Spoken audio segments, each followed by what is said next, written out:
Tawag sa mobile number na 0917-621-1902 or telephone number na 8925-7931, local 128, 119, 124, 125, 116, 140 at 141. At tanging kapanalig coordinator lamang ang hanapin.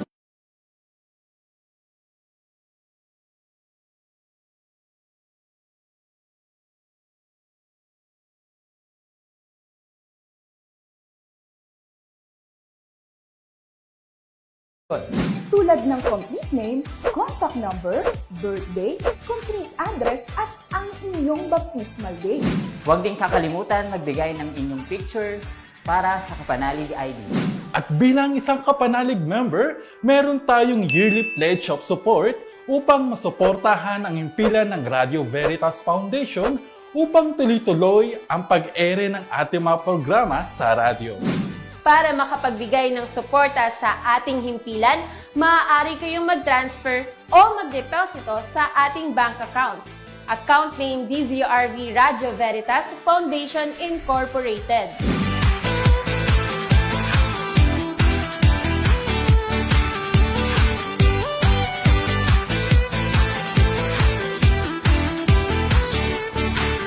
At magpa-pledge on wheels, mismong staff ng Radio Veritas ang magpupunta sa inyong tahanan. Kapag kayo ay nakapagbigay na ng inyong pledge of support, may mga benefits kayong makukuha na exclusive lamang para sa ating mga Kapanalig members. Ilan lamang ito sa mga sumusunod. Monthly freebie gifts mula sa ating sponsors, blessings from bishops, and birthday greetings through call and text at live on air. Makaka-receive din kayo ng text blasting, Bible verses at inspirational messages. May chance rin kayong manalo sa ating exclusive biyayang Kapanalig raffle na mapapakinggan sa ating mga programs. Makiisa sa ating monthly gathering Kapanalig Day event na ginaganap tuwing unang Sabado ng buwan. Ginaganap ito tuwing ika-9 ng umaga hanggang ika-11 ng umaga sa Veritas Chapel 162 West Avenue, Corner EDSA, Quezon City. Tinadaluhan ng mga pari mula sa iba't ibang parokya ng Kapanalig Day upang magbigay ng inspirational talk at spiritual formation. Makinig sa ating Kapanalig Hour program on air every Saturday, alas 3 ng hapon hanggang alas 4 ng hapon. Para naman sa inyong duties and responsibilities bilang Kapanalig member, kung kayo ay may mga comment at suggestions, mag-text o tumawag sa mga sumusunod na numero. 0917-621-1902. At maaari rin po ninyong i-recruit ang inyong kamag-anak, kaibigan o kapitbahay upang maging Kapanalig member ng Kapanalig community. Sa bawat 3 tao na inyong marirecruit ay makakatanggap kayo ng exciting freebies. Kaya naman sa ating mga tagapakinig, ano pang hinihintay nyo? Maging isang Kapanalig member dito sa Kapanalig Media Community ng Radio Veritas at sama-sama nating ibahagi ang biyaya at pagpapala ng ating Panginoon sa pamamagitan ng pakikinig at pagsuporta sa Kapanalig Media Community. Para sa iba pang detalye at impormasyong nais niyong malaman, mag-text o tumawag sa numerong 0917-621-1902. O sa telephone hotline na 8925-7931 Local 128 at hanapin si Brother Edison Kirum. Muli, kami po ang inyong Kapanalig Coordinator. Sumainyo ang katotohanan.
Ayan, isang mapagbala at masayang umaga po sa ating mga kapanalig sa Luzon, Visayas at sa Mindanao. Ako po ang certified kapanalig Jessa Abrigo. Ayan, good morning mga kapanalig. Ayan. Good morning po sa ating live audience po ngayong umaga sa ating Kapanalig Day. At syempre, good morning din po sa ating mga kapanalig na nakatutok po sa ating FB page. Ayan. Ako po ang inyong kapanalig, Cory Lopez, ang kumpare nyo sa balat ng radyo. Ayan. Kumusta po kayong lahat, mga kapanalig? Mabuti naman po. Ayan. Ikaw, Ate Jessa, kumusta ka? Mabuti din. Nag-breakfast na po ba kayo mga kapanalig? Ay, yun. Sino pa yung walang almusal? Taas ang kamay. Lahat Ay, nakapag-almusal. parang halos lahat. Kasi meron sana akong i-offer po sa inyong pagkain.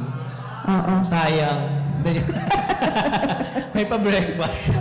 Para ko batiin din natin ang mga kapanalig na nanonood sa kanilang tahanan via Facebook page ng DZRV 846 at live na live din po tayo na napapanood sa Facebook page ng Kapanalig Community. Kaya naman sa mga kapanalig po na nakatutok, huwag niyo pong kalimutan, ibahagi ang ating live streaming ngayong umaga. Meron lang tayong counting feedback po, no? Pero ganyan po talaga pag live. Ayan. Bago po tayo magtuloy-tuloy sa programang ito ng ating Kapanalig Day, nais lang po muna namin magpasalamat po sa inyo dahil andito pa rin po kayo ngayong buwan ng Marso. Sana hanggang matapos ang taon ng 2026 ay tayo po ay magkasama-sama sa ating Kapanalig Day. Dahil tandaan niyo po, ang Kapanalig Day po ay para po sa inyo. Para kayo po ay mag-relax at syempre magkaroon kayo ng reflection din po. Dahil ang ating mga nanay, tatay, di ba Ate Jessa, ay napakadaming pinagdadaanan sa buhay. Kasama na dyan ang kapitbahay. Hindi, biro lang. Ano, Ate Jessa, kumusta naman ang iyong araw ngayon? Okay naman ako. Sobrang excited na ako sa ating mga spiritual topic. Siyempre, alam ko na may mga matututunan din tayo ngayong araw na ito. At balita ko sa ating mga kapanalig, ito kasi talaga yung araw ng ng pagkikita-kita, ayan, chatting sa mga members, at syempre para makita rin nila ang kanilang mga coordinator. No? Sino po ba yung mga first-timer po rito? Meron po ba? Ayun, first-timer. Welcome po, brother. Tayo po kayo, brother. Tayo po. Ayan, isa po. Palakpakan po natin ang ating first-timer and welcome po sa ating Kapanalig Day. At sana tuwing Kapanalig Day ay makasama po namin kayo. May mga absent na mga regular na kapanalig na nag-a-attend ngayong umaga, pero baka mamaya ay may mga reason din sila kung bakit hindi na-attend.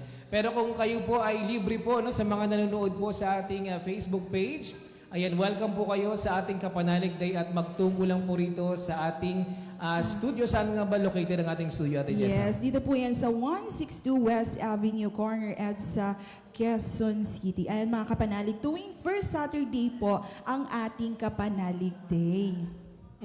At last month, sino nga ba yung naging speaker natin? Ano ba yung naging topic? Oo, kung matatandaan nyo po mga kapanalig, ang ating pong spiritual topic noong nakaraang buwan ng Pebrero, ang ating pong spiritual sino nga ba ang ating speaker noon? Si Nanay Jean Lanzon. Ang ating pong spiritual topic ay Mama Mary, the chosen mother of Jesus and our spiritual mother. Oo. Sabi ni Ate Jessa, hulihin natin, Brother Goy, kung sino ba yung...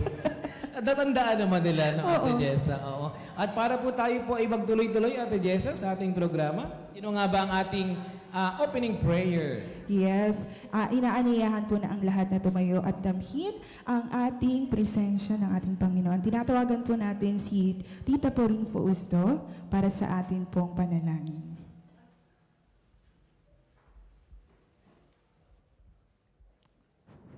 Sa ngalan ng Ama, ng Anak at ng Espiritu Santo.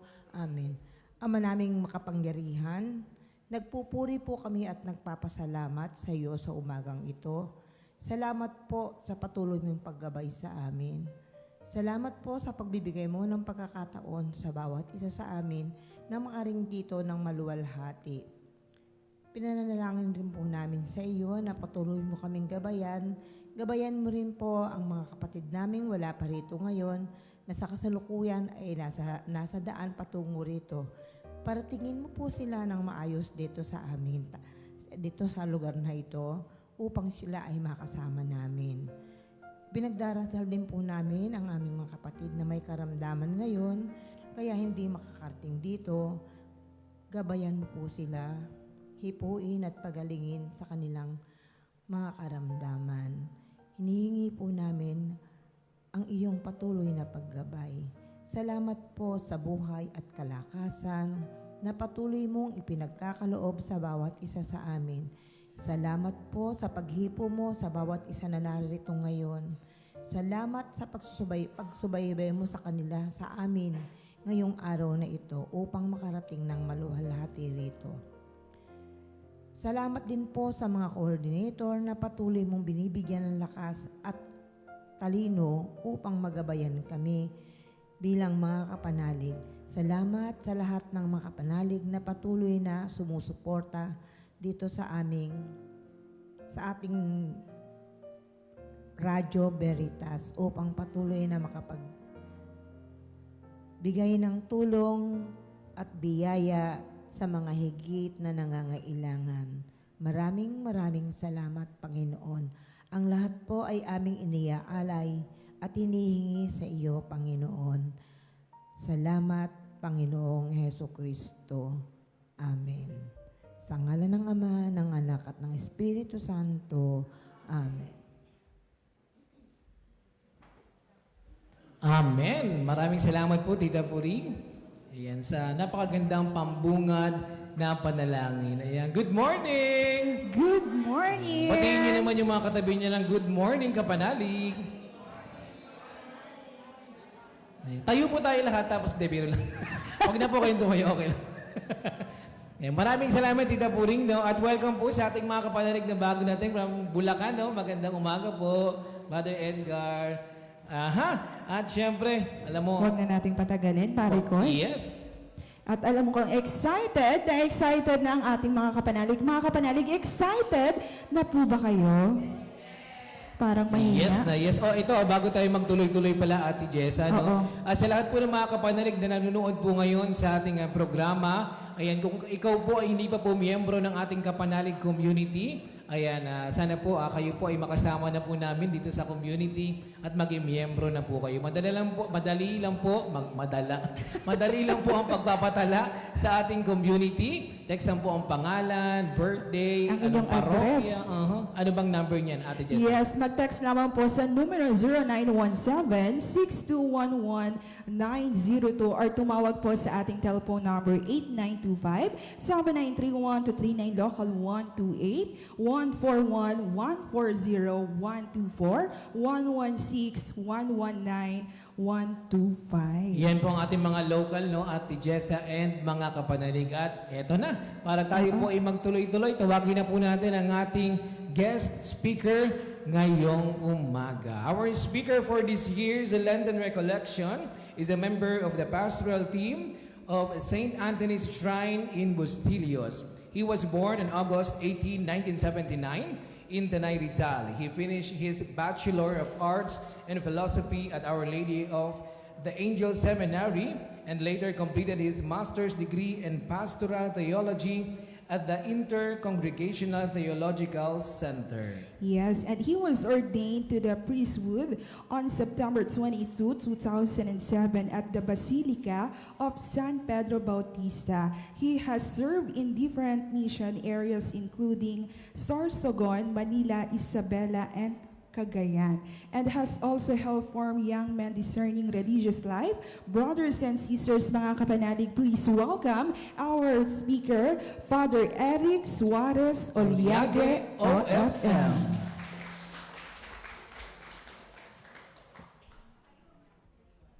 Magandang umaga mga kapanalig. Sumainyo ang very good.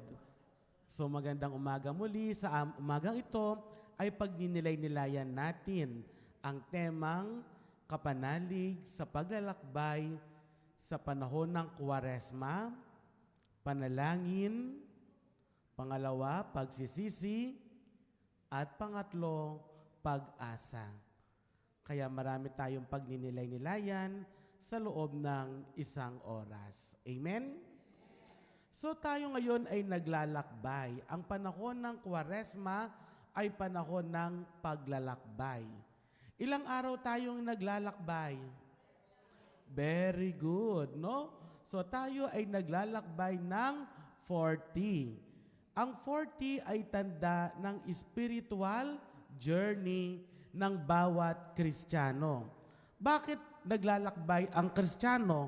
Dahil tayo ay patungo saan? Patungo sa langit. Siyempre, lahat gusto pumunta sa langit. Sino gusto pumunta sa langit? Very good. O, sino gusto pumunta sa langit ngayon na? Ayaw pa. Dahil hindi pa handa. Kaya tayo ay maglalakbay papunta sa selebrasyon ng Misteryo Pascual. So, yun ang kahulugan ng salitang Kwaresma. Ano ang Kwaresma? Paglalakbay patungo sa selebrasyon ng Misteryo Pascual. Ano ba yung Misteryo Pascual? Tatlo. Ang paghihirap, pagkamatay, passion, death, and resurrection. Ang paghihirap, pagkamatay, at pagkabuhay ng Panginoon, so yun yung pinaghahandaan natin. Kaya ang bawat Kristiyano ay naglalakbay, naghahanda. Ang Kwaresma ay isang paghahanda ng selebrasyon ng pinakamalaking selebrasyon. The feast of all feasts and the celebration of all celebration, and that is the Easter.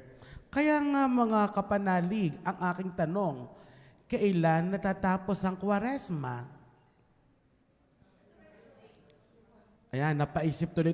Father, akala ko ba mag-enjoy lang kami sa Kapanalig Day, but may quiz? Kailan matatapos ang Kwaresma? Ayan, may nagsasabing resurrection, may nagsasabing Black Saturday, may nagsasabing Palm Sunday. Naku, mga kapanalig, hindi alam. Kailan natatapos ang Kwaresma? Black Saturday? Easter Sunday? Ang Kwaresma ay nagtatapos ng Huwebes Santo. Kasi pag Huwebes Santo ng gabi, Paschal Triduum. O, di ba? Alam nyo naman, no? Paschal Triduum. Ang 3 araw ng paghahanda para sa kapiestahan ng Easter. Kaya Huwebes Santo, Biyernes Santo at Sabado de Gloria. Siya ay pinahirapan ng Huwebes, namatay ng Biyernes at nabuhay ng Sabado ng gabi na kung saan pinagdiriwang natin ang mahabang misa mula sa vigil ng liturhiya ng apoy hanggang sa tubig. Kaya ang Kwaresma ay paglalakbay. Nagsisimula tayo sa paglalakbay mula sa paglalakbay ng abo, mula sa apoy, patungo sa binyag, sa tubig ng binyag, mula sa kasalanan patungo sa kaligtasan. Amen? Mula sa kasalanan at ang pagkabuhay ng Panginoon ay ang ating kaligtasan. Kaya, new life with Christ. Muli, pagkabuhay ni Kristo, sinasariwa natin ang ating binyag. Amen? Kayo ba ay nagsisimba ng Sabado de Gloria? Yung hindi nakapagsimba, magsisimba ng Linggo, pagdating ng Linggo, sasariwain uli ang binyag sa pamamagitan ng tubig, ang tubig ng kaligtasan. Kaya tayo ay naglalakbay. Sa ating paglalakbay, tayo ay dinadala ng simbakan upang maramdaman natin ang paghihirap. Kaya nga 40. Marami tayong 40 sa Bible, especially sa Old Testament, na kung saan ito ay nagbibigay sa atin ng tanda ng paglalakbay. Ano yung mga 40 na naaalala ninyo pag Kwaresma? Si Moises. Ano si Moises? Paglalakbay, no? So, ilang taon yun? That was 40 years, no? Si Moises, mula sa salitang pinulot sa tubig, drawn out from water. Lumaki kasama ng kanyang mga kababayang Israelita. At ang sabi ng Diyos, iligtas mo ang iyong bayan. So sila ay tumawid at naglakbay ng ilang taon, 40 years from Egypt to the Promised Land. Ano yung Promised Land? Israel, no? Ang bansang Israel. So doon sa 40 years na yon, marami ba ang nag-survive? Hindi. Marami rin ang namatay, natuklaw ng ahas, nagutom, nagreklamo, hindi na sumama, napagod, nag-inarte. O di ba? Kaya sa paglalakbay natin sa Kwaresma, kinakailangan ng sakripisyo. Sabihin mo sa iyong katabi, kapatid, mag-sacrifice tayo. Yan, no? Tayo ay tinatawag upang magsakripisyo sa panahon ng Kwaresma. Sapagkat para iparamdam sa atin ang paghahanda towards the Easter Sunday, no? Kaya nga hindi tayo kumakain ng karne pag Biyernes. Kaya ang ating ulam laging munggo na may kasamang galunggong. Sarap, di ba? Very good, kakagutom. So, yon lagi, Biyernes Santo, best partner, munggo na may galunggong para pagdating ng Easter, doon tayo kakain ng lechon, ng bongga, no? Kasi feast nga, piyesta ng lahat ng piyesta at selebrasyon ng lahat ng celebration. We reserve the eating of meat on Easter Sunday. Kaya sa Biyernes, ginugunitan natin ang suffering, ang paghihirap, ang sakripisyo. That is part of the journey na tayo ay naglalakbay bilang mga Kristiyano. Amen? Naintindihan niyo yung ating paglalakbay? At sa bawat paglalakbay natin, tayo ay nagiging mga madasalin. So that's the first topic, prayer, panalangin. Ang panawagan ng simbahan o ang haligi ng Kwaresma. Ano ang tatlong haligi ng Kwaresma? Prayers, fasting, and almsgiving. Very good, no? So, una, panalangin. Tayo ay tinatawag upang magdasal kapiling ng Panginoon. Kung sa isang araw, isang beses lang kayo nagdadasal, sa Kwaresma, dagdagan nyo naman. Kung sa araw-araw, nagdadasal nga kayo ng 3 beses, 2 beses, sa panahon ng Kwaresma, habaan naman natin. Ibig sabihin, maging prayerful tayo sa panahon ng paglalakbay na ito para sa celebration. So, mula Ash Wednesday hanggang Holy Thursday, that is Kwaresma. And then, Huwebes Santo ng gabi hanggang Sabado, na-celebrate natin ang Triduum. 3 araw ng pagtitiis, paghihirap at kamatayan, at muling pagkabuhay ng ating Panginoon. Naintindihan? Kaya naman mga kapatid, sabi nga natin, ang 40 is a time for journey. Si Moises, 40 years. At makikita natin yung symbolic, no? Marami ang tinuklaw ng ahas habang sila ay naglalakbay sa disyerto. Ano ang sabi ng Diyos kay Moises? Kunin mo ang iyong tungkod at ang ahas na yan ay ipilipit mo dito at ang lahat ng tumingin sa tungkod na ito ay maliligtas. So that is the symbol of salvation in the Old Testament. But in the New Testament, it is not the staff and the snake, but it is Jesus. Ang sino mang tumingin sa krus na yan ay magkakaroon ng kaligtasan. So that is the continuity of the Old Testament from the rod and the snake, the serpent, down to the New Testament, which is the cross, which is Jesus, who is the symbol of salvation. Ano pa yung 40? Si Noah. Remember the story of Noah? Not because of flood control, ha? But because of the sin of the people.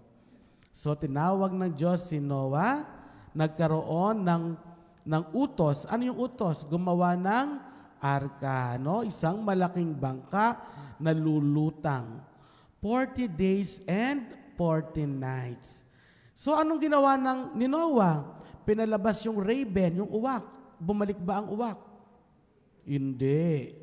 Pagbalik niya, hindi bumalik yung uwak, muli pinalabas niya ang dove, ang kalapati. Bumalik ba ang kalapati? Yes, na may kasamang tangkay ng dahon. Anong ibig sabihin? May buhay na sa mundo. Very good, no? Alam natin. At bumaba si Noah, ang kanyang pamilya at ang lahat na may buhay. Ano ang unang ginawa nila? Thanksgiving. Nagdasal. Nagpasalamat sa Diyos. Amen? Huwag nating kakalimutang magdasal. Sa lahat ng mga bagay, blessings na dumarating sa atin, huwag kalilimutang magdasal. Panalangin, prayer. Sa ating pagdadasal, minsan may mga bagay tayong hinihingi sa Diyos na minsan hindi binibigay ng Diyos. Napapansin niyo ba yon? Sabi ng Diyos, trust the process. Sabihin mo sa iyong katabi, kapatid, trust the process. Magtiwala sa proseso ng Diyos. At may mga bagay naman tayong hindi hinihingi sa ating panalangin na ibinibigay ng Diyos. Anong tawag natin doon? Blessing. No? Kaya ang blessing ay laging ibinabahagi.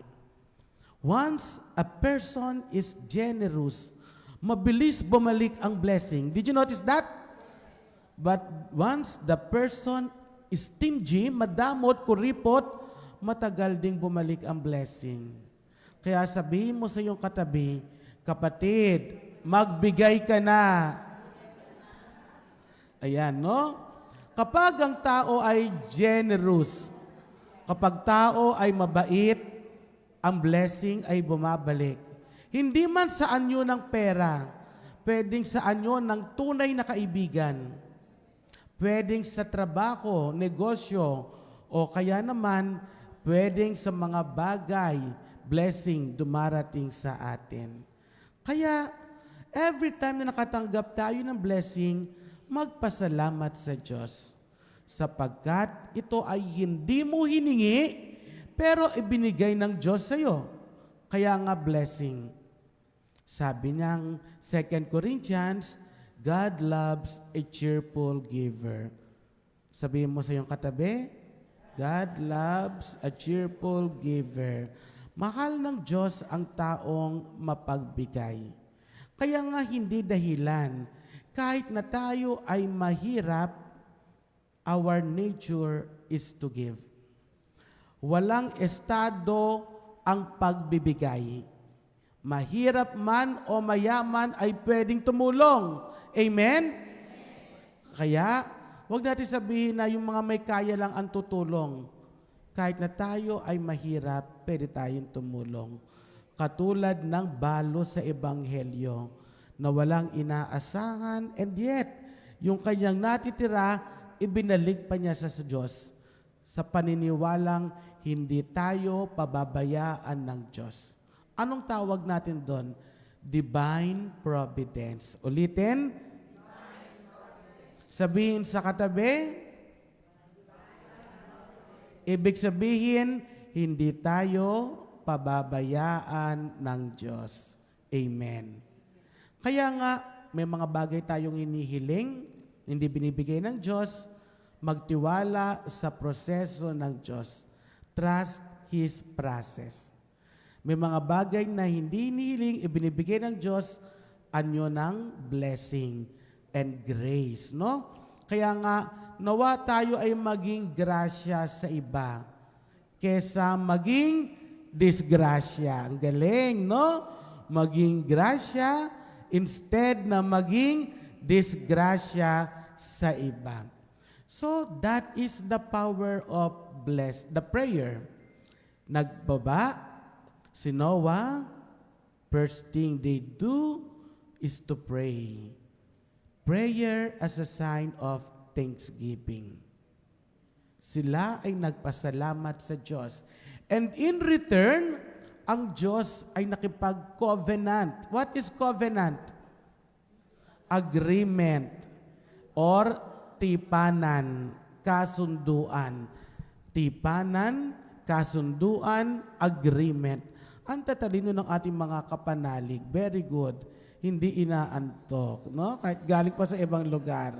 So, ang tipanan ay kasunduan at ang Diyos ay nakipagkasundo kay Noah sa pamagitan ng anong simbolo? Rainbow. Naku, isa lang nakakaalam. So, anong simbolo? Rainbow. That's why rainbow is a symbol of hope. Ayon. May sumagot na rin sa likod. So, rainbow is a symbol of hope. Pag-asa. So, ang sabi ng Diyos, mula ngayon, hindi na natin gugunawin ang mundo. So, that is the covenant of God. Ang tipanan, ang kasunduan ng Diyos na hindi na niya gugunawin. That is 40. Si Jesus ay may 40 journey din. Siya, bago gawin ang kanyang public ministry, ay nagpunta sa disyerto ng 40 days and 40 nights. Siya ay nagdasal. Kaya nga kapag meron kayong intention, do it with prayer. Pero mas lakas if you will do it with fasting. Prayer and fasting. Mas powerful, mas kalulugdan ng Diyos ang gagawin ninyong spiritual activity. Okay, so si Jesus, pagkatapos ng kanyang 40 days journey of prayer, of fasting, and thanksgiving to God, doon siya tinukso ng demonyo. Kaya ang mga tukso ay dumarating sa panahon ng ating kahinaan.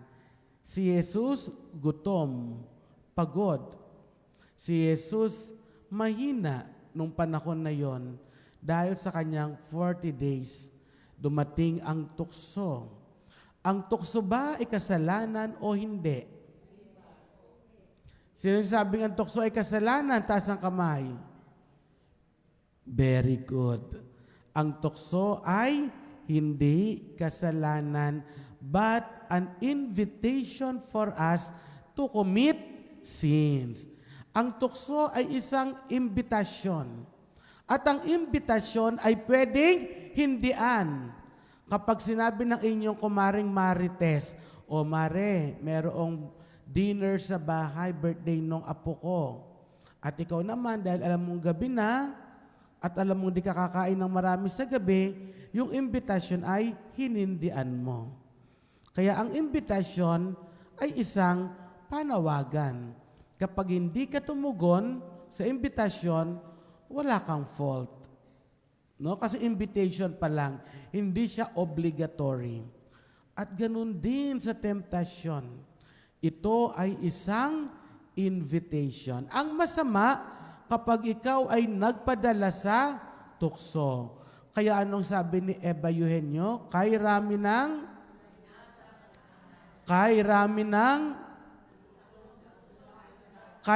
ng matang pinaluha. O tukso, layuan mo ako. Ang tukso ay imbitasyon. Pag tayo ay nagpadala, doon tayo nagkasala. Pag hindi ka nagpadala, ikaw ay naniwala sa Diyos. Sa proseso ng temptasyon, nandoon na ang tinig ng Diyos. Paano pumapasok ang Diyos sa temptasyon? Kapag ikaw ay kinakabahan. Yan ang tinig ng iyong konsensya. Diba? Kaya minsan kapag ikaw ay kinakabahan, naiisip mo, tama ba itong gagawin ko o hindi? At yun ang konsensya. Ang mahirap, kapag wala na tayong konsepto ng kasalanan, na kapag hindi na tayo kinakabahan at nakokonsensya, kahit na ang alam natin ginagawa ay isang kasalanan. Yun ang nakakatakot dahil nagiging immune na tayo sa kasalanan. At kung nagiging immune na tayo sa kasalanan, wala nang sense sa atin ang takot. Na ang kasalanan ay isang ordinaryong gawain o trabaho. Tama, mali. At yun ay nakakatakot. Diba?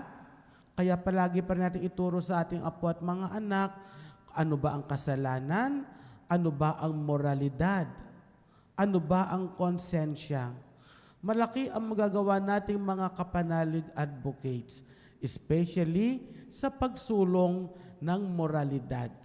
Sa panahon na ito na ang mga kabataan minsan ay hindi na natatakot, lalong-lalo na sa usapin ng pagpapakamatay. Di ba? Maraming mga bata ang bilis kumitil ng buhay na parang wala na sa kanilang halaga ang buhay. Ang buhay ay galing sa Diyos. Ang buhay ay mahalaga. We are created in the image and likeness of God. Imago Dei, kawangis ng Diyos, katulad ng Diyos. Kaya nga binigyan tayo ng Diyos ng dalawang bagay, isip at puso. Kaya lagi nating ipagdasal ang mga kabataan sa panahon natin ngayon. So sila din ay naglalakbay. At sa paglalakbay natin sa mundong ito, marami tayong nakakasalamuha. Maraming mga struggles. Hindi naman pwedeng saya lang ng saya. Meron din mga pagsubok, sapagkat ang mga pagsubok na ito ang nagpapatibay ng ating mga pananampalataya. Kaya nga, makikita natin sa bawat pagsubok, nandoon ang faith. What then is the meaning of faith? Faith is our personal awareness and experience of God. Ulitin natin. Faith is our personal awareness and experience of God. Very good. Ang pananampalataya ay ang ating mulat na kamalayan at ang ating karanasan sa Diyos. Kung paanong ang Diyos ay gumagalaw sa ating buhay, paano ba natin nakikita ang Diyos? Ang Diyos ay mabuti. Ang Diyos ay isang kamanlalakbay. Ang Diyos ay tagapagpagaling. Ang Diyos ang nagpo-provide. Ang Diyos ang bumubuhat sa atin. Ibig sabihin, sa pamamagitan ng ating pananampalataya, marami tayong karanasan ng kabutihan at pagpapala ng Diyos. And that is faith. Ang pananampalataya mula sa salitang taya. Itinataya natin ang ating sarili dahil sa pag-ibig sa Diyos. At naniniwala tayo na hindi tayo pababayaan ng Diyos. Divine providence. Ang Diyos ang magpo-provide ng ating mga pangangailangan. Basta lumapit lang tayo sa pamamagitan ng panalangin. Okay, so ngayon makikita natin na ang Kwaresma ay panahon ng pagsisisi. Nasa ikalawang parte na tayo mula sa panalangin na nagdadala sa atin sa grasya ng Diyos, mula sa panalangin na nagtuturo sa atin ng proseso ng Diyos, at mula sa panalangin na nagbibigay sa atin ng pananampalataya. Ngayon naman ay pagsisisi. Kaya nga mga kapanalig, ang diwa ng Kwaresma ay repentance, pagsisisi. Mula sa Griegong salita na may kahulugang metanoia. Narinig niyo na ang metanoia? Very good, no? Metanoia is a change of heart. Ang pagbabago ng puso mula sa ating pagsisisi. Kaya nga sa paglalakbay sa Kwaresma, sa Ash Wednesday pa lang, kinukrusan na agad ang ating noong. Bakit krus at bakit sa noong? Bakit sa noong? Alangan namang sa pisngi, alangan namang sa ilong, alangan namang sa baba, kung hindi sa noo. Bakit nga noo? Nandito ang pag-iisip. Kasi tayong mga tao, banidosong tao. Punong-puno ng vanity. Paglabas ng bahay, magpupulbo. Bago matulog, magchiching-changsu. Bago pagising sa umaga, maghihilamos. Ayaw nating pumangit o may makitang kapangitan sa ating muka. Yun nga lang may muta, may panis na laway, conscious na tayo. Kaya sa loob ng 1 taon, dinudumihan natin ang ating noo bilang tanda ng pagsisisi. Noong araw in the Old Testament, sila ay kumukuha ng lupa at abo at ito ay kanilang isinasaboy sa kanilang bunbunan bilang tanda ng kanilang pagsisisi. Ginawa natin yan during pandemic. Instead na magkaroon tayo ng exposure sa noo at iniiwasang magdikit-dikit, kumukuha tayo ng abo, inilagay sa bunbunan. Naalala nyo? So, because that is the original. So, ngayon naman, habang tayo ay nilalagyan ng krus ng abo, ang krus ay tanda ng kaligtasan, pagsisisi, tanda ng pagmamahal ng Diyos sa atin. Kaya krus. Bakit abo? Mula sa sinunog na palaspas. Kaya ang mga palaspas ay binabalik sa simbahan para symbolic na sunugin. Ang iba ayaw ibigay kasi sa paniniwalang ito ay agimat at anting-anting. So hindi, no? Huwag tayo maniwala sa mga ganyang bagay. So sinusunog ang palaspas upang maging abo. At tayo ay sasabihan ng pari, repent and believe in the gospel. Magsisi, talikdan ng kasalanan at mabuhay sa mabuting balita.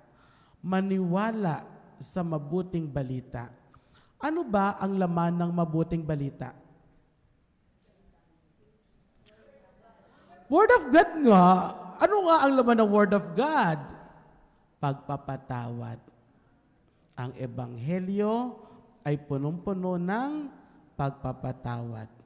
Ang Ebanghelyo ay punong-puno ng pagmamahal ng Diyos. Ang Ebanghelyo ay nagpapaalala sa atin ng kapakumbabaan.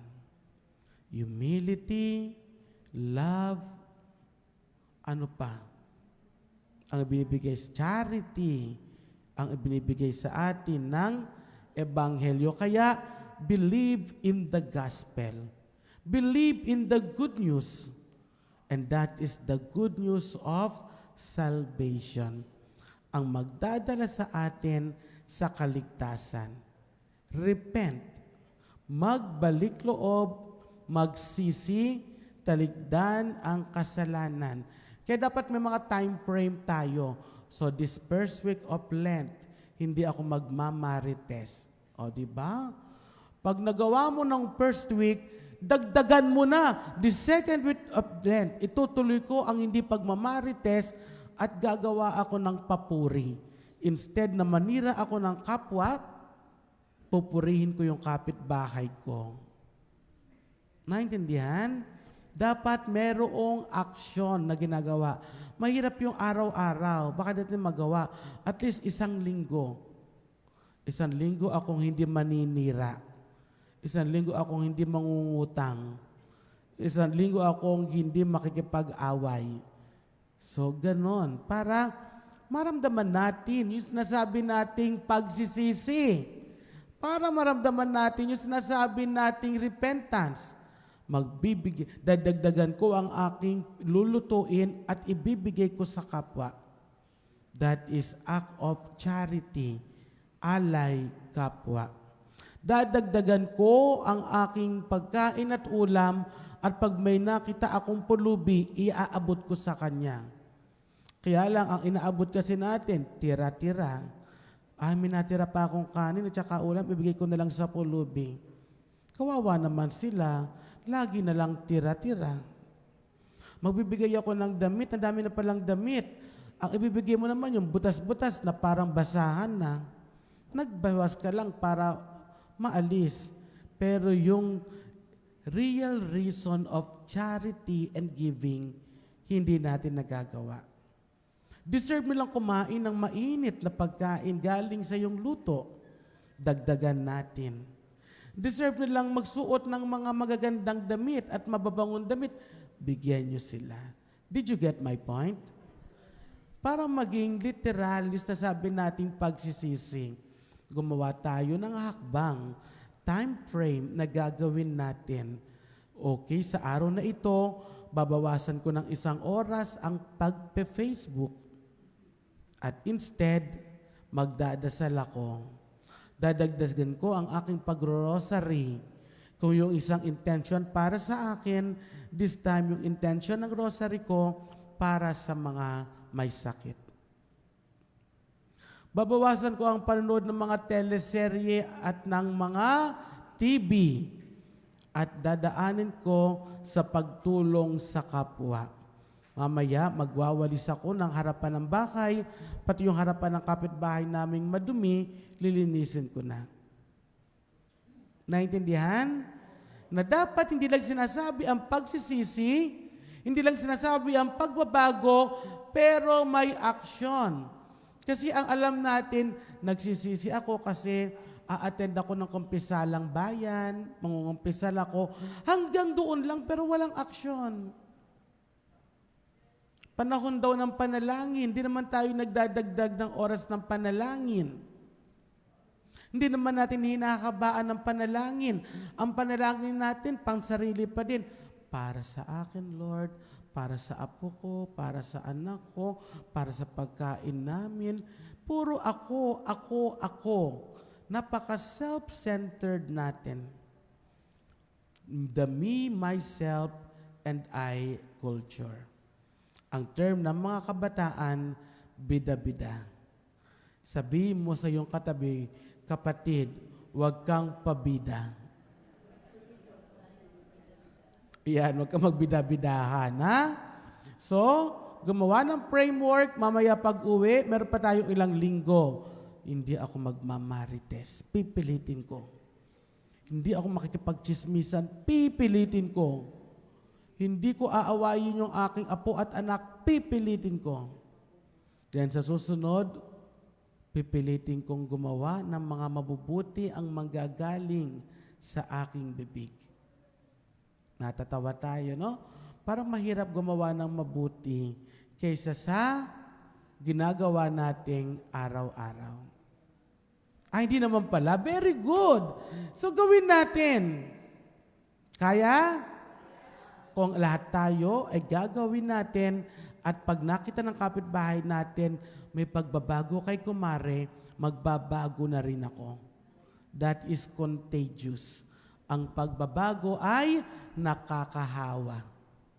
Hanggang yung community nyo ay magiging magandang community dahil kung dati culture of chismis, ngayon naman culture of good news. Kaya?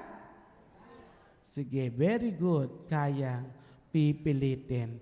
Panalangin, pagsisisi. Kaya nga, sa panahon ng Kwaresma, sa Ash Wednesday pa lang, kinukrusan na tayo bilang tanda ng pagsisisi. Bilang tanda ng paghingi ng kalooban ng Diyos na tayo ay maging malakas at magtimpi. What is magtimpi? Self-control. Upang magkaroon ng self-control. That is one of our journey towards Lent. Ang magkaroon ng self-control. Okay, kaya pagdating ng Holy Week, mas dapat maging madasalin tayo. Kaya nga, pagdating ng Holy Thursday, anong tawag natin sa Holy Thursday? Maundy Thursday. Meaning mandated Thursday. Ano yung mandate? Mandatus. Ano yung bilin ng Panginoon? Magmahalan kayo. Mula ngayon, kayo'y aking kaibigan. At ang kaibigan ay nag-aalay ng kanyang sarili para sa kanyang kaibigan. And that is the mandate of God, pagmamahal. Kaya nga sa Holy Thursday ng gabi, meron tayong iba't ibang function sa liturgy. First is the institution of the Eucharist, ang pamana ng Eucharistia, na kung saan lagi nating ginugunita ang banal na misa, ang Eucharistia, ang pamana na iniwanan ng Panginoon. Kaya nga ganun kahalaga ang Eucharistia sapagkat ano ang sabi ni Jesus? Do this in memory of me. Sa loob ng misa, minememory, ginugunita natin lagi siya. Amen? Kaya nga, lumuluhod tayo sa Eucharist.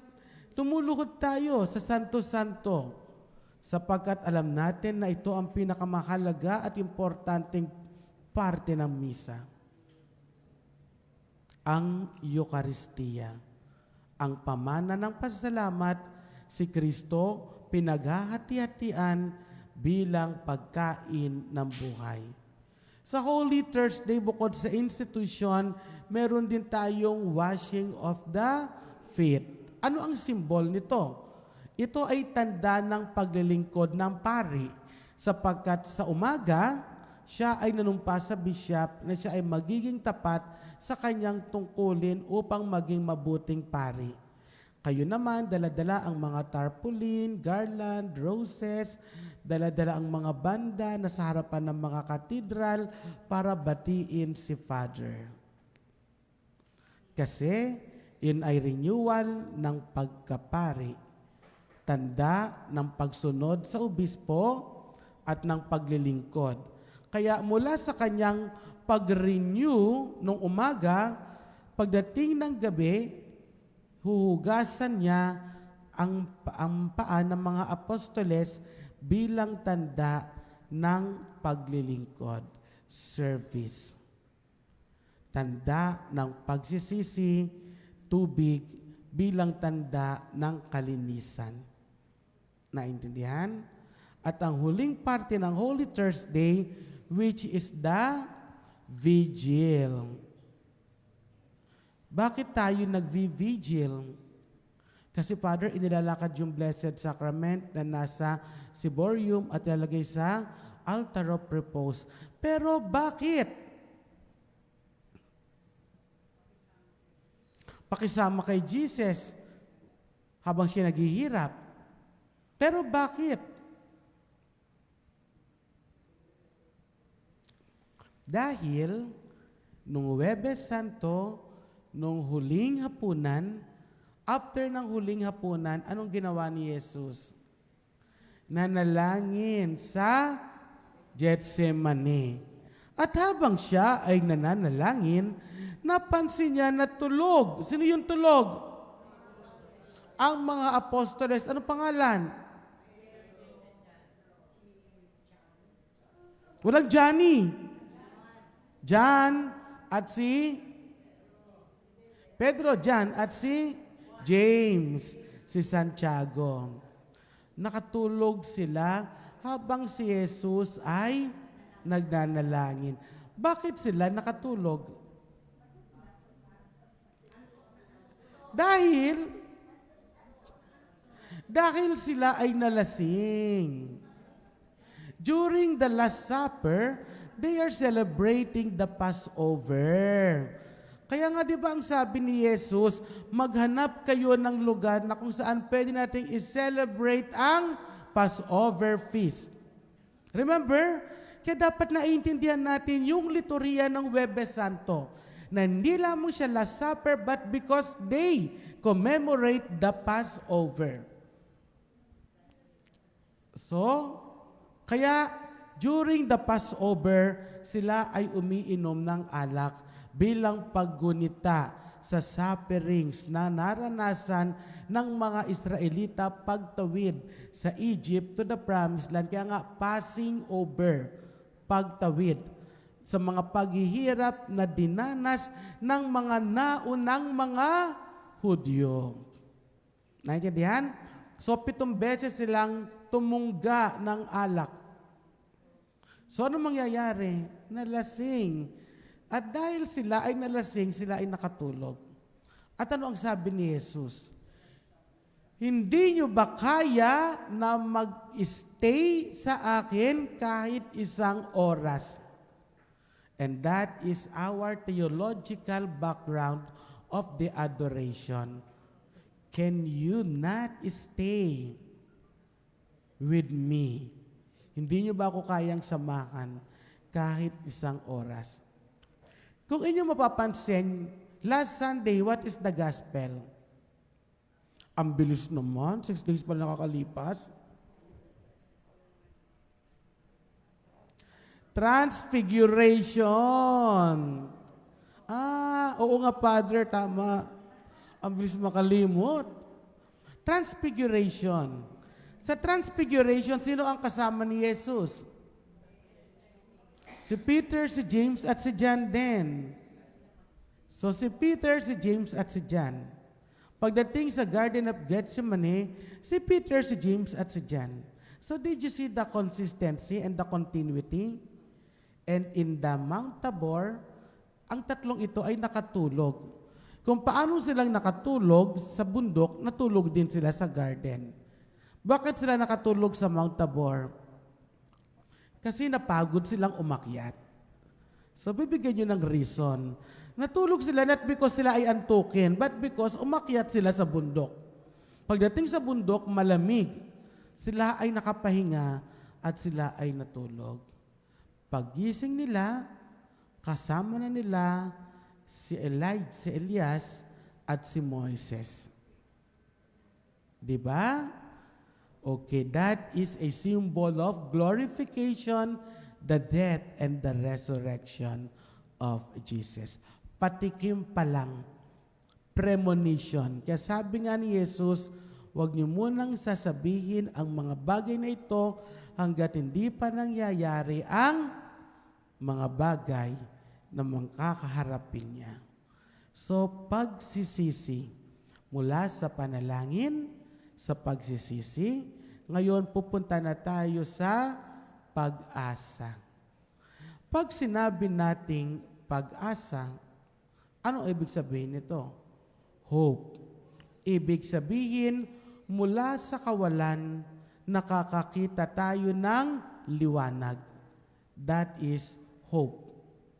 Mula sa isang malaking pagsubok, nakakakita tayo ng buhay. Kaya ang symbol of hope is green. Ang symbol of life is green. Sapagkat ang pag-asa ang nagbibigay sa atin ng buhay. Ang kamatayan ni Jesus ay tanda ng pag-asa. Ang kamatayan ni Jesus ay kaligtasan nating lahat. Imagine, mula sa krus. Ang krus ay tanda ng pagpaparusa sa isang kriminal. Sa isang kriminal. Pagpaparusa sa kriminal.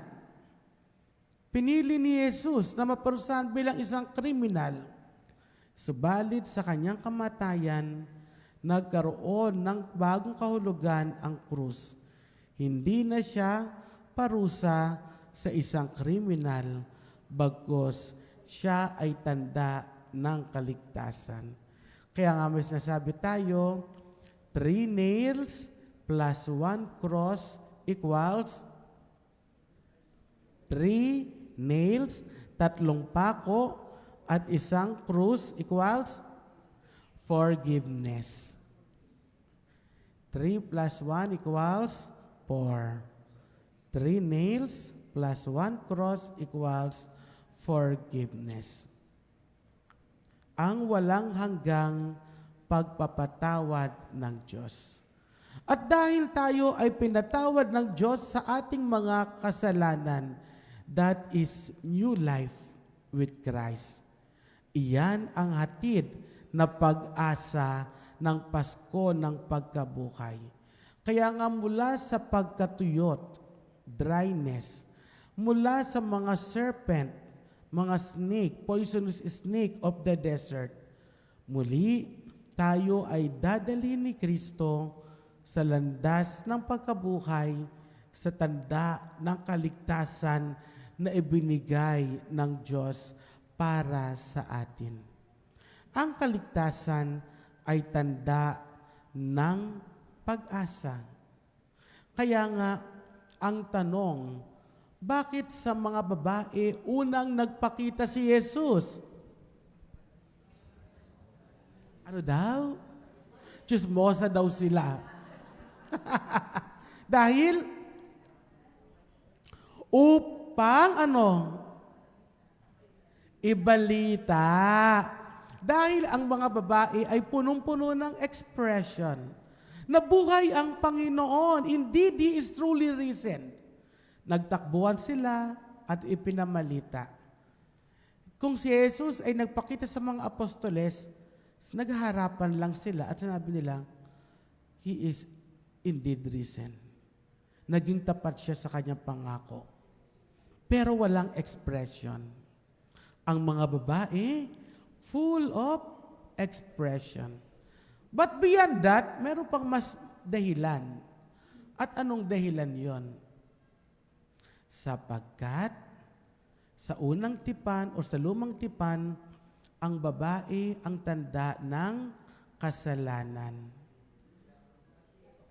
Because of the disobedience of Eve. That's why in the New Testament, the obedience of Jesus is a sign of salvation. Disobedience of Eve is a sign of sin. And the obedience of Jesus is the sign of salvation. Kaya naman, ang mga babae ay naging pagtingin ng makasalanan. At sa pagkabuhay ni Jesus, inalis niya ang ganitong konsepto. Sa kanyang pagkabuhay, isinama rin niya ang pagtingin na ang mga babae ay tanda ng kaligtasan sa pamamagitan ng kanilang pagiging obedient na ipagsigawan ang kanyang muling pagkabuhay. Did you get the point? From the Old Testament, which means sins, ang babae ay naging simbolismo ng kaligtasan sa pamamagitan ng kanilang pagiging totoo sa pagtugon sa kaligtasan na ibinigay ng Diyos sa atin. Pag-asa. Ang pag-asa ay tanda ng walang hanggang pagmamahal ng Diyos sa atin. Kaya nga kapag tayo ay nawawala ng pag-asa, lagi nating tatandaan na kasama natin ang Diyos. Sa panahon ng kawalan ng pananampalataya, nandoon ang Diyos. Sabi nga nung kanta, sa pagmamahal, naroroon ang Diyos. Sa pananampalataya, naroroon ang Diyos. Sa pag-asa, naroroon ang Diyos. Hindi lang natin napapansin ang Diyos sapagkat mas nagpapadala tayo sa ating emosyon. Mas nagpapadala tayo sa ating galit. mas nagpapadala tayo sa demonyo. Kaya hindi natin nakikita ang Diyos. Katulad ng isang kwento in the footprints in the sand. Sabi nung lalaki, tuwang-tuwa siya na sa kanyang paglalakbay, kasama niya si Kristo. Nandoon yung dalawang yapak sa kanya at sa Diyos. Subalit napansin niya na noong panahon ng kanyang pagdurusa, problema at pighati, isa na lamang ang yapak. Akala niya, iyon ay sa kanya. Akala niya, iniwan siya ng Diyos. Ano ang sabi ng Diyos? My son, my precious child, I love you and I would never leave you. Hindi kita iiwanan. Mahal na mahal kita. During the most troublesome times in your life, kung napansin mo na sa panahon ng iyong pagsubok at problema, iisa lamang ang yapak. It was then that I'm carrying you. Napakaganda. Ibig sabihin, hindi na tayo ang bumubuhat. Hindi tayo ang nagdadala sa ating problema. But it is God who is carrying us along the process of our trials. Sapagkat kung tayo lamang, baka tayo ay napagod na. Kung tayo lamang, baka tayo ay bumigay na. Kung tayo lamang, baka tayo nagpatiwakal na. But because it is God who is always carrying us during the most troubled sometimes in our life, it is God who is always there telling us, tumayo ka anak, at muli, lagi kitang bubuhatin. Ang Kwaresma, panahon ng paglalakbay kasama ni Kristo. Ang Kwaresma, panahon ng pagbabalik loob sa Diyos. Ang Kwaresma ay panahon ng pagtingin muli sa ating mga sarili upang pagdating ng Easter, tayo ay bago. Tayo ay bagong buhay kasama ni Kristo at sa tubig ng binyag, tayo ay makakatanggap ng kaligtasan. Panalangin, pagsisisi, at pag-asa. Maraming salamat po.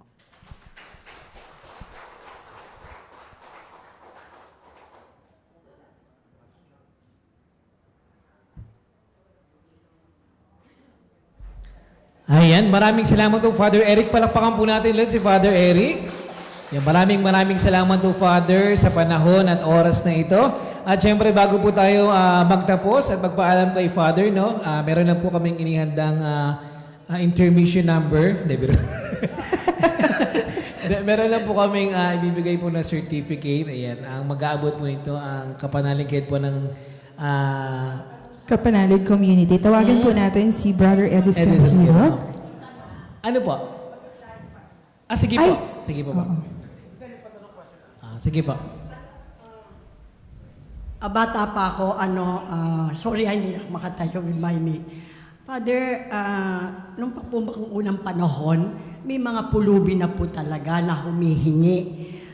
Being Christian, always palaging may dadaan ka sa Quiapo, sa mga maraming pulubi, should palagi ba natin silang bibigyan? Paano natin sila matulungan na hindi palagi yun ang humihingi? Na being Christian nga po, paano natin sila matulungan? Ako po kasi nagugulumihan, hindi ko lang po sinasabi na do not give, iniisip yung pag nagbigay ka, dapat hindi mo na iniisip saan pupunta, no? Pero bakit po, ever since po talaga may pulubi na? Okay. Ang tinuturo naman sa atin, huwag monetary, huwag pera ang ibigay. Okay. Ang ibigay ninyo ay pagkain. Nagulat kayo, no? Ay, pagkain para mas diretso at alam ninyo na yun ay gagamitin nila at makakatulong sa kanilang tiyan. No? Kasi pag pera, minsan baka gamitin din nilang pangbisyo. No? Minsan pag naramdaman nilang gutom sila, may mga alternative kasi sila na ginagamit para makalimot sa kanilang mga problema. So kung pagkain, mas makakatulong kasi may mga programa naman ng simbahan tulad ng Caritas na nagke-catered para sa mga kapatid nating mahihirap.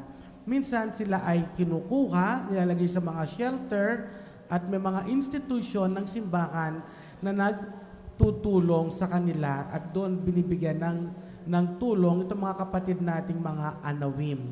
Tawag sa kanila anawim, the poor, the deprived, the marginalized, and the oppressed. No? So, pagkain na lang po ang ibigay nyo kasi hindi mauubos at hindi mauubos ang mga pulubi. Kung ipinanganak kayong bata pa kayo ngayon, may edad na tayo, mawawala tayo sa mundo ito, may pulubi pa rin. Kaya, mas maganda, bigyan sila ng pagkain or tumulong sa mga Caritas, alay kapwa, para sila ang magbigay nung itutulong ninyo. Hindi man kayo makapagbigay sa kanila sa Quiapo, at least sa sarili ninyo, nakapagbigay kayo sa simbahan at ang simbahan ang mag-cater, magpapacilitate nung itinulong niya. Yes, may feeding program tayo na kung saan tumutulong para pantawid pangkalam ng kanilang mga, katulad sa amin sa St. Anthony Shrine, meron kaming feeding program pag Tuesday at pag Sunday. Yung katabing parokya namin, ang Loreto, meron din, St. Jude, meron din kaya po. Kaya natutulungan po sila.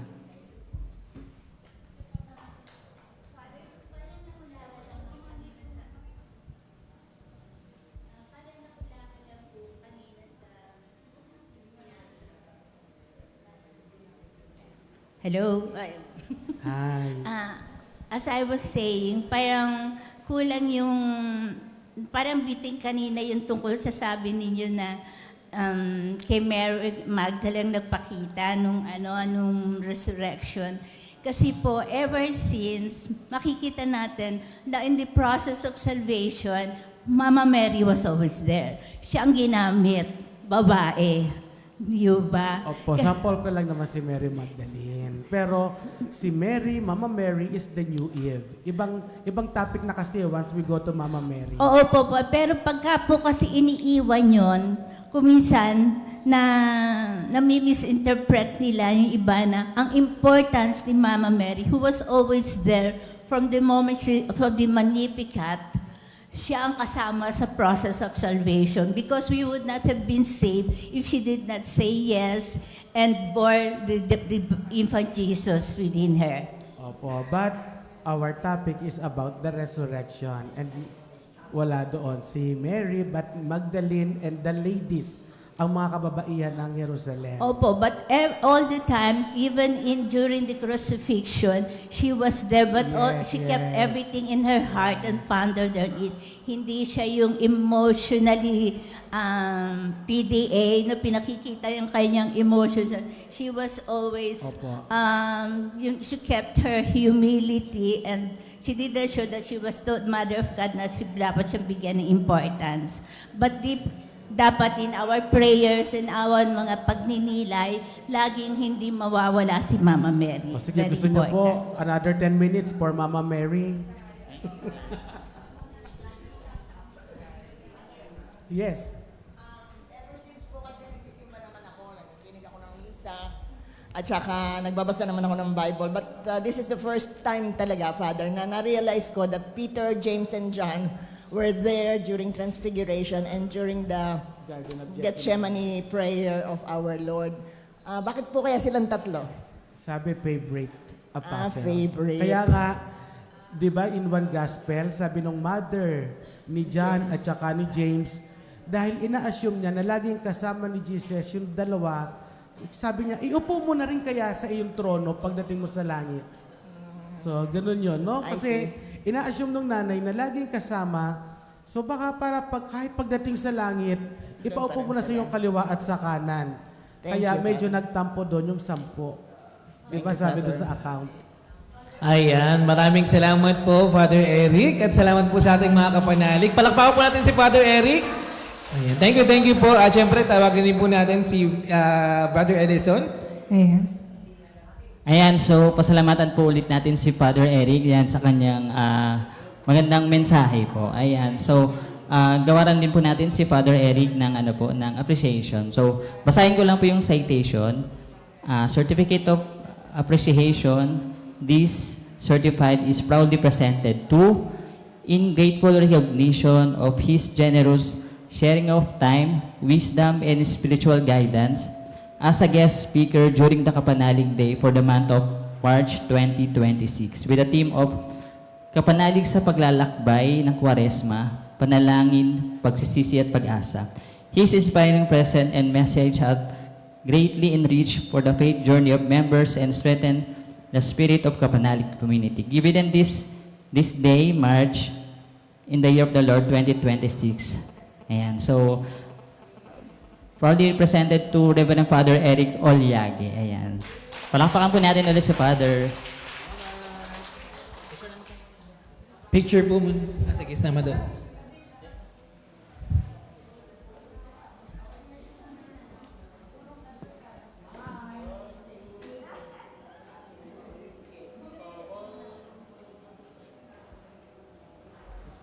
Ayan, maraming salamat po. Group picture naman po tayo. Ayan. Ayan, ang tabi daw sila ni Father. Again, 1, 2, 3, smile. Ay, baka nasa likod po. Pwede po kayo tumayo para makita. Sa likod lang po. Tita pa rin. Yung nasa dulo lang. Okay, ulit. 1, 2, 3, smile. Ayan. Maraming salamat po, Father Eric. Ayan, sa panahon at oras po at pagkakataon na kayo po ay aming makasama sa ating Kapanalig Day. Alam mo, Ate Jessa, marami tayong natutunan ngayong umaga at sana sa ating pag-uwi. No? Wala pa po muna uuwi kasi meron po tayong mga raffle, no? At syempre, sabi nga ni Father, no, ang end ng Kwaresma ay kailan? Huwebes Santo. Ayan. Kailan po? Ayan na. Kwaresma. Okay, tama. Nalito ako sa guide ko kasi nagsulat din ako. Piling ko kasi tanongin din ako ni Father. Oo. And then natuwa lang ako kasi ang daming parang patrivia din ni Father na Ate Jessa. Ate Jessa, meron tayong mga first timer. Ayan, tayo po tayo Ayan, sino-sino kaya ang ating mga first-timer? Ang ating po mga first-timers, nasan po si Brother Sean Malgapo, Andre Kian de Guzman, at si Sister Josefina F. Fajardo. Ayan. Ang ating mga first time, Ang ating welcome po. mga first Welcome po. timer Nawalan na tayo po tayo. Kapanalig. Ayan. Welcome po sa ating Kapanalig Day. At sana po magkita-kita po tayo ulit Next. next month. Ayan. Pwede nyo isama yung mga classmate nyo ha, pag gusto yun. Oo. Nagsama ng mga classmate. Pwede naman. Welcome naman po sila pati rito. mga kapitbahay nila, no? Alam mo, natuwa ako dun sa sinabi ni Father at yung tanong niya. Sabi niya, ano ang dalawang bagay na binigay ng Diyos? Sino pwedeng sumagot? Ayan. Ang dalawang bagay na binigay ng Diyos ay isip at puso. Yan ang binigay ng Diyos sa atin. Kaya dapat lagi natin gagamitin. At syempre, sino po ba rito ang gusto pong mag-share ngayong umaga? Or baka meron po kayong baka meron po kayong nais ibahagi po sa ating mga kapanalig. Meron po? Ayan, wala. Hindi nila ako tinitignan, Ate Jessa. Lahat sila nakatingin dito sa kabilang side. What if dyan ako sa kabilang side? Sige pa, brother. Ang share ko lang siguro, yung natin, faithfulness kay God. Kahit sa oras ng panganib, piniligtas niya tayo. Sa oras ng kagipitan, nandun siya. Basta tatawagin lang natin siya, tatawagin ililigtas kanyang kapahamakan.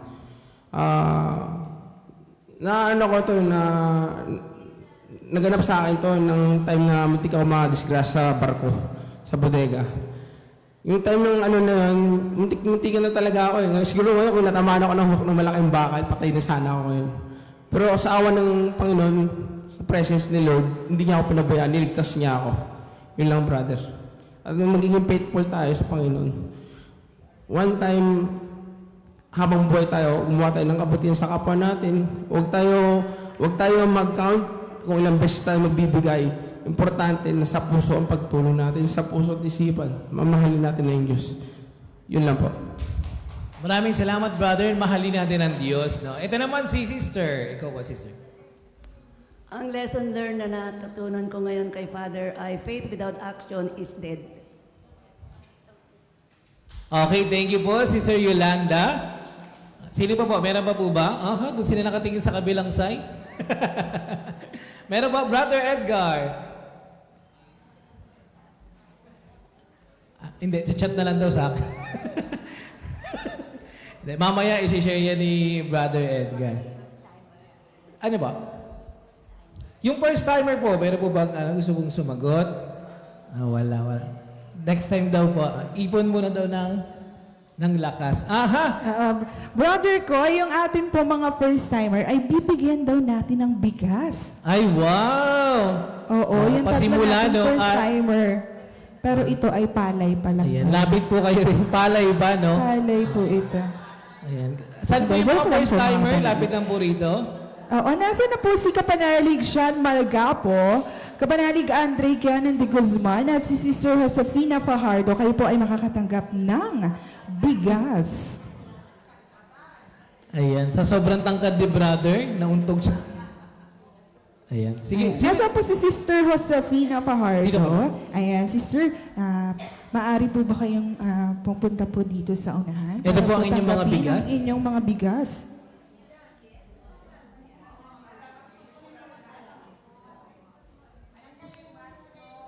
Okay ka lang po, brother?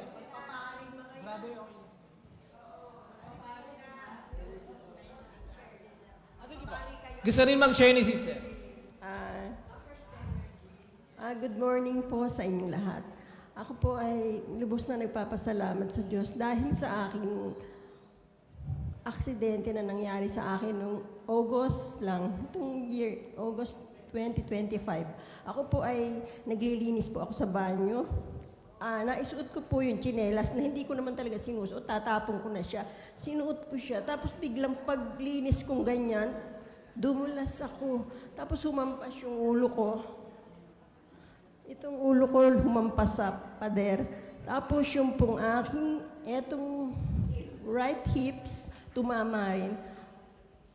Tapos dinala po ako ng ambulansya sa hospital, sa veterans. Sabi po ng doktor ay kailangan kong malagyan ng bakal. And then, sinitiskan yung ulo ko ay awa naman ng Diyos ay normal naman, walang problema. Kaya 4 months po ako na bedridden. Sa awa ng Diyos, ngayon nakakaakit na ako dito sa hagdan. Wow, amen. Pagka po merong mga relic na dumarating, pinipilit ko pong makapunta. Last, yung Nuestra Señora, nandito rin po ako noon. Akong mag-isa lang nakaakyat ako sa hagdan. At lagi po ako nakikinig sa Veritas. Lubos po ako nagpapasalamat. Maraming salamat po. Thank you. Amen. Maraming salamat po, sister, at welcome Ayan, po. ito po ang mga ating- bigas. Kaya niyo po ba to, sister? Kaya. O, kasi pag di kaya, iuwi ko po.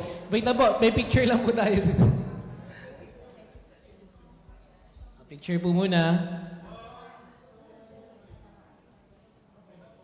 Okay na po. Thank you kay Brother Roniel, no? Talagang sa sobrang tangkad ni Brother din, no?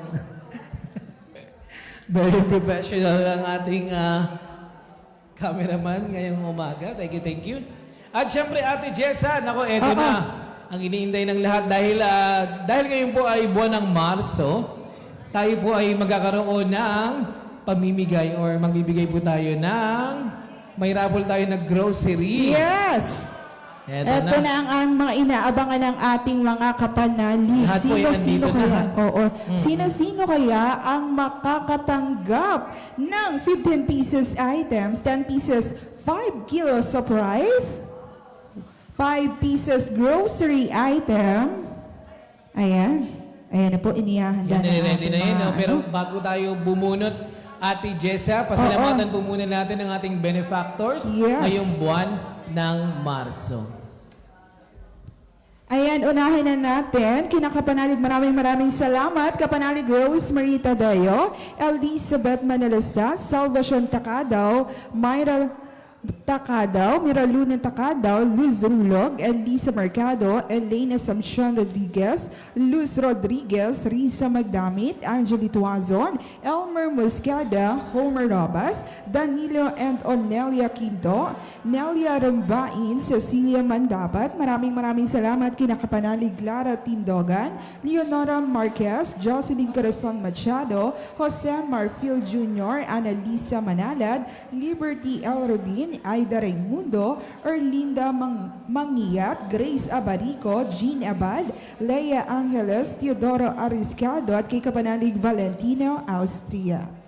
Maraming salamat din po kay Kapanalig Juanita Bandies, Virginia Arniegas, Erinea F. Bontongon, Helen Grace S. Nobles, Adoracion A. Balicoco. Salamat kay Kapanalig Maria Teresa Concepcion Blanco, Gilba B. Baloto, Rafael R. Pagtalunan, Melita Iglesia, Selvelina M. Bilog, Christy G. Batutay. Salamat po kay Kapanalig Josephine Perez, Adoracion Poblete, Rosa B. Barcelon, Edgar A. Navaliasca, at kay Kapanalig Catalina Bilamide. Ayan, maraming salamat din kina Kapanalig Josefina Alorba, Paulina Hogan, Hilda Abar, Mylene Hizon, Gina Albano, Eufrancia Asuncion, Maria Norma Hernandez, Danny and Netter Avendaño, Annalisa Abayare, Amelia Hunatas, Ivy Almirol, Rosalinda Aranquez, Rizalina Ansiro, Paulina Andal, Emma Herrera, maraming salamat din kina Kapanalig Clarita Alemania, Veronica Lee, Wilfredo Limiac, Teresita C. Esperanza San Juan, Vicente Sumage, Zenaida Vitasa, Emilia Valiar, Girly Salapa, Lely C. Cristina San Andres, kay Sitay, Sally Sabriaga at kay Kapanalig Corazon Lentin. Salamat kay Kapanalig Remedios San Jose, Luna Serion, Antonio Viray, Erlinda Vebal, Teresita Lopez, Cecilia Morales Osilio. Salamat po kay Kapanalig Norma Managbaneg Craborbias, Marian Loreta Sanglap Calderon, Anna Fortuna Cagigas. Thank you din kay Kapanalig Richard Valdemor Camaro, Nancy Lim Cauton, Chrissy Delicia Dungo Orbeta. Salamat kay Kapanalig Rustico R. Carion, Florence R.C. Obiena, Consuelo 2 Caladiao. Maraming salamat din po kay Kapanalig Maria Teresa Adorna Chica, Ana P. Ormeneda, Mary Kin Lin Chua. Salamat po kay Kapanalig Jose Datu Oychinko, Losita Cruz, Merlin Di Caballero Corazon Gonzales Umali, Felix Cruz, Elena Banaria Cantara, Sandara P. Cunanan, Glenn F. Oria, Marisa M. Cansana, Isabelita de Soto Castor, at kay Kapanalig Jose Castor Chavez. Ayan, maraming salamat din kina Kapanalig Grande de la Cruz Calciania, Vivian Alberto Campo, Yolanda Marcelo Cirezo, Adalvisa Robles Ortega, Nora Dizon, Patricia Garcia, Yani Gaturian, Cres de Guzman, Carminia Garde, Lydia Diongson, Loreto Garcia, Jean Generosa, Daisy and Dolores de Jesus. Maraming salamat Kapanalig Natividad Garcia, Bobin Panganiban, Mercy Nicolas, Precious Isais, Nelia Rumbain, Virginia Barber, Melinda Ignacio, Nora Pangan, Abigail Navarro, Maria Ledesma Israel, Josefina Buano, Purificacion Bituin, Jos Hinato, Josephine Zaire, Sherwin M. Bakubak at kay Kapanalig Artemio Balagot. Salamat din po kay Kapanalig Jessica Jinky P. Panes, Florencia Bacolor, Hilario Partosa, Anthony Ichon, Teodoro Pandes, Eufemia Buna, Marlon O. Berenguela. Salamat po kay Kapanalig Menchi Bourbon, Carmen Sita Bond, Genevieve Burns, Imelda Baron. Salamat din po kay Kapanalig Florencia Bacolor, Maria Shirley Balaga, Erlyn Bautista, Teofilo Inoncilio at kay Kapanalig Josephine A. Batulan. Ayan, maraming salamat po sa ating mga kapanalig sa inyong walang sawang pagsuporta sa ating pong Kapanalig Day. At para po tayo po ay magtuloy-tuloy sa ating sa ating raffle. Hep, hep! Hooray! Hooray! Hep, hep! Narito sila kung ano yung response nila. Okay, hi! Ayan, may kanya-kanya na tayong usapan. Oo. Na-miss nila ang bawat isa. Pero bago po yan ang lahat, no, mga kapanalig, meron po kaming announcement po sa inyo. Ang Radio Veritas po ay ngayong taon ay magdiriwang po ng 57th anniversary. Palakpakan niyo po yung mga sarili, mga kapanalig. Dahil kasama po tayo dyan lahat po ng kapanalig at nakikinig ng Radio Veritas. Kailan ba ito gaganapin, Ate Jessa? Yes, ito po ay gaganapin sa April 5, 2026. Easter Sunday po ito, mga kapanalig. Magkita-kita po tayo sa Archdiocesan Shrine of Jesus the Way, the Truth, and the Life, St. John Paul II Hall, Coral Way Central Business Park, Reclamation Area sa Pasay City po ito. Ayan. Pasay City po ang ating location, kaya sa mga kapanalig po na nais po or gusto niyo po magpunta sa ating 57th anniversary, pwede na po kayong magpalista sa inyong mga kapanalig coordinator sa labas po na sa registration after po nito para malaman po natin kung sino po yung mga a-attend sa ating anniversary. Ayan, ito po ay gaganapin ng alas 11 ng umaga hanggang alas 4 ng hapon. Mamaya po, no, pwede rin po kayo magtanong sa mga coordinator niyo po kung paano makapunta. Yan, may instruction po silang ibibigay po sa inyo. Oo. Okay. Anak ko, ready ka na po sa ating raffle? Yes. Dahil ito, Ate Jessa, meron po tayong announcement. Oo, ano ba yun, pare ko? Oo, hep hep! Hooray! Ayan, hooray! Ito mga kapanalig, no? At ang kapanalig community po ay may bagong project po. Ito po ang tinatawag na Project Makinig.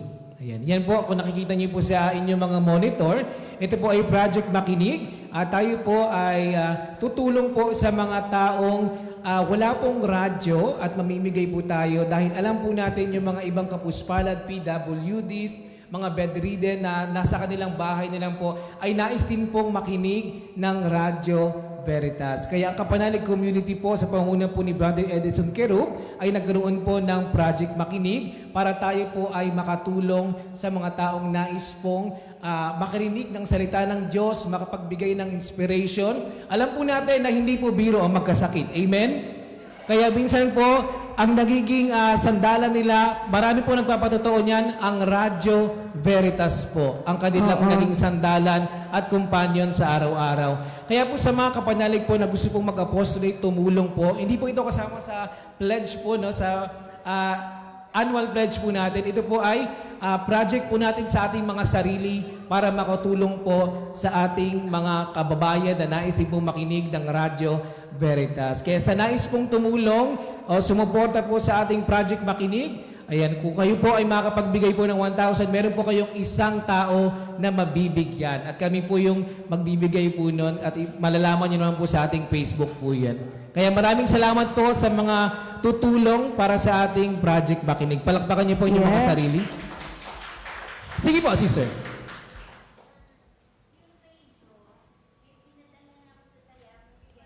At saka sa Catanduanes, Ayan. hindi nila magamit. Puro static lang daw. Pag sobrang layo, pero ngayon po ginagawa naman po ng paraan ng Veritas po na ma-reach out po lahat ng ating mga members ng Kapanalig. Sa ngayon po, no, kung hindi pa po gumagana or puro static po yung naririnig nila, pwede po tayo mag-YouTube and Facebook po. Sa ngayon, gagawan po natin yan ng paraan, sister. Tama-tama nga, nagkasakit pareho yung pinadalahan ko. Pareho mga nadulas, tapos nagkaroon ng surgery. Pero siyempre, yung kailangan din nila makinig. CWL yung isa dati, hindi siya nakaka-attend na. Sabi ko, sagot ko lang dyan yung radyo ng Veritas. So pinadalahan ko. Tapos pati pala sa Catanduanes, hindi rin. Okay, sige po. Ino-note po natin yan. Noted po yan, sister. Okay po. Ayan, sana po no, sa lahat po ng mga nais pong tumulong po sa ating Project Makinig, makipag-coordinate lang po tayo sa ating mga Kapanalig coordinators. Maraming salamat po. At eto na, Ate Jessa. Oo. Ano pa ba? Yes, raffle na. Eto na. Eto na, ang inaantay ng ating mga kapanalig. Sino kaya ang makapag-uwi ng 5 pieces grocery item? At may bigas din tayo, no? Oo. 10 kapanalig po. Ay, hindi. Oo, 10 kapanalig ang makapag-uwi ng 10 kilo surprise. Lahat po ng Bunutin nandito na ay dito natin. sa ating bowl. Ang makapag-uuwi ng grocery item, tawagin na natin si Kapanalig Preciosa Custodio. Yun, no? Congratulations! Ayan, grocery. Pag hindi kaya, sister, ha? Andito po ako. Biro lang po. Ayan, congratulations Kapanalig Emily Gabas. Emily. Hindi, isa lang po, sister. Tagi-isa lang po. Oo. Oo. Hindi ko pala nasabi, no? Akala ni sister 5. Kasi sabi ko kung kaya niya Ayan. pala. Tawagin na natin si Kapanalig Edgar Santiago. Oy! From Bulacan. Napakaswerte talaga ni Brother Edgar. Ayan. Tawagin na natin si Kapanalig Maria Fer Mendoza. Ay, congratulations. Ito yung mga hindi rin nawawala sa raffle, eh. Oo.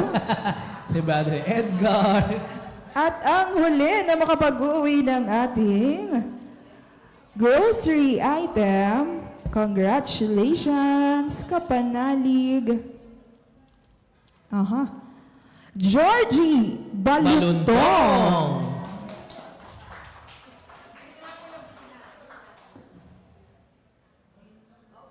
Okay. Picture po muna tayo. Picture daw po tayo.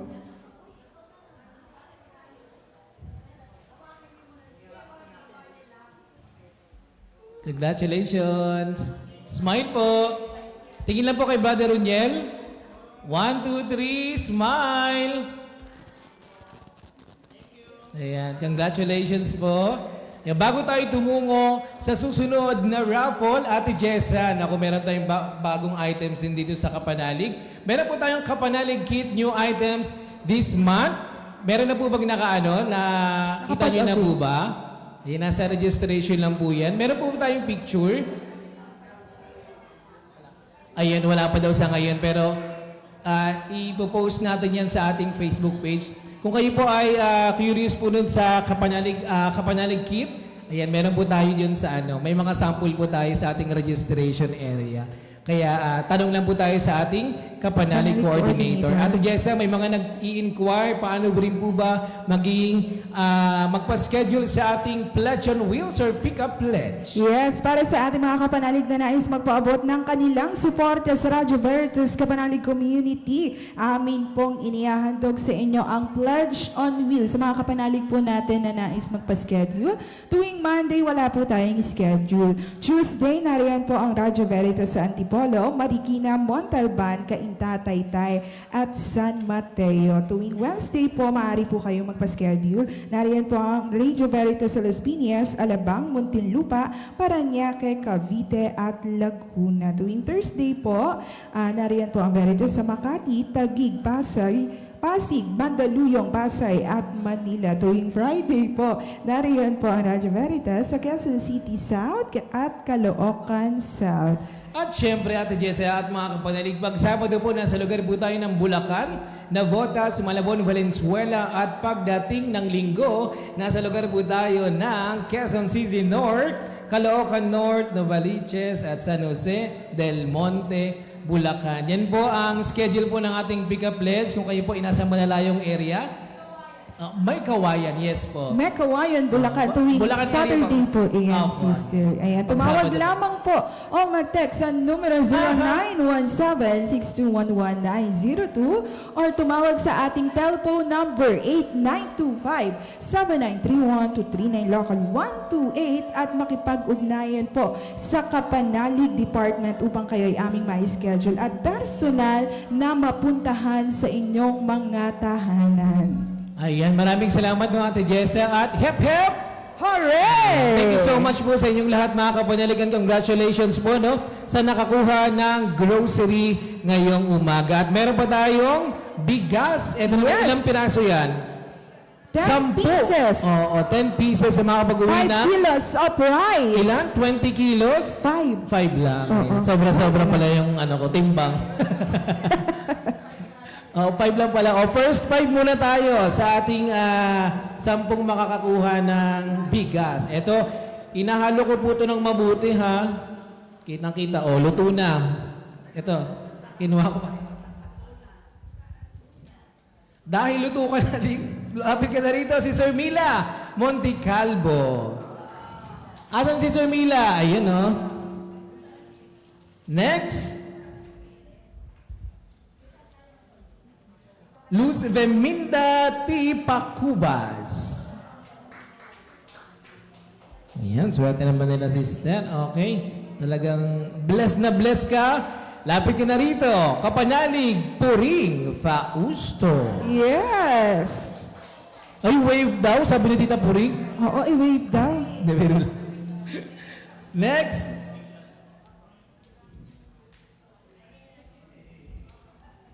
Lapit ka na rito. Kapanalig, Vilma Galano. Ayun, no? O, isa na lang, para makumpleto ang ating, Magic First 5. Next.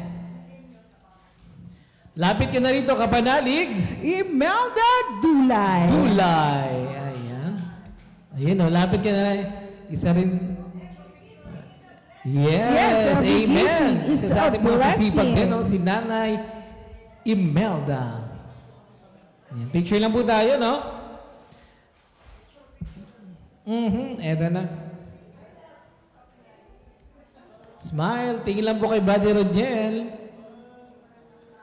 Smile. Isa pa po. Isa na ba? O, jump shot. Kaya niyo po ba jump shot? Hindi, wag daw muna. Isa. Last na lang po. Smile po. 1, 2, 3. Hindi, wag po niya. Yung mga tuhod nyo, Diyos ko po. Diyos ko, kinabahan kami. Ang huling talo nyo, 18 pa. Hindi, biro lang. Ayan, maraming salamat po sa ating mother. Okay, next po. Ate Jessa, ikaw naman ang bumunot. Haluin ng mabuti. Halukayin. Halukayin pala. Yun pala yung tamang word.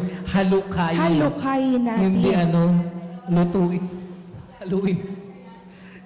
Ito ang last 5 po na para makumpleto ang Magic 10. Yes, tawagin na natin si Kapanalig Sonia Elona. Ay, ito ang Sister Sonia. Oh. Next. Ang next, congratulations Kapanalig Lita Gloria. Ayun, no? Yan, halukayin natin. Uy, ang dami nakasuot ngayon na OLV, Yan, congratulations. Salamat po.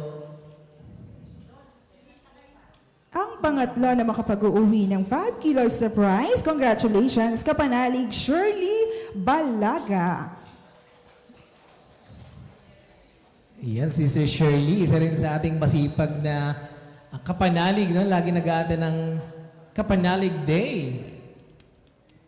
Congratulations Kapanalig Vita Acosta. At Sister ang Vita. huli na makapag-uuwi ng 5 kilo surprise, Be careful po, Ayan. Dahan-dahan. ayan, tawagin na natin si Kapanalig na si Celio Yun, Esquilo. Congratulations. Kaya po ba? Pag di kaya, Bawasan po natin. Baka sa 1 kilo. Okay, smile.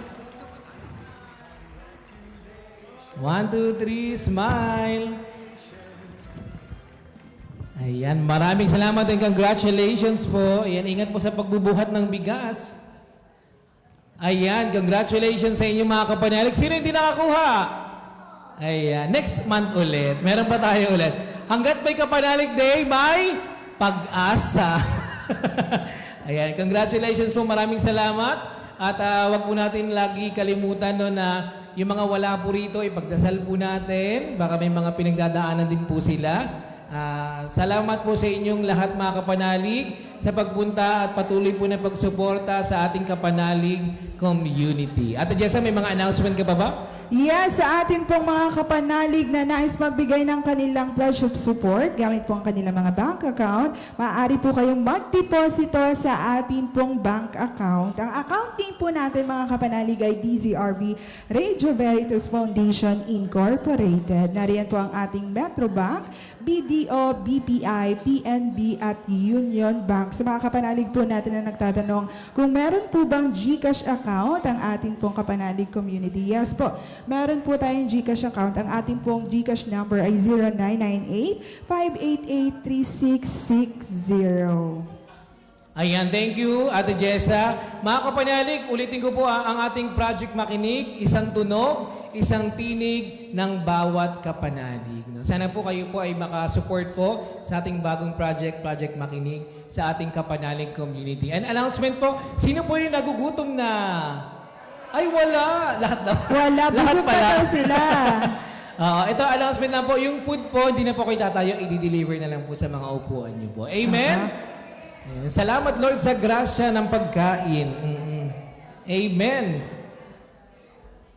Okay, ayan. Wala na po bang announcement, Ate Jess? Wala na. Okay. Meron pa Ay, tayo ng mamaya, last. kapanalig hour, pare ko.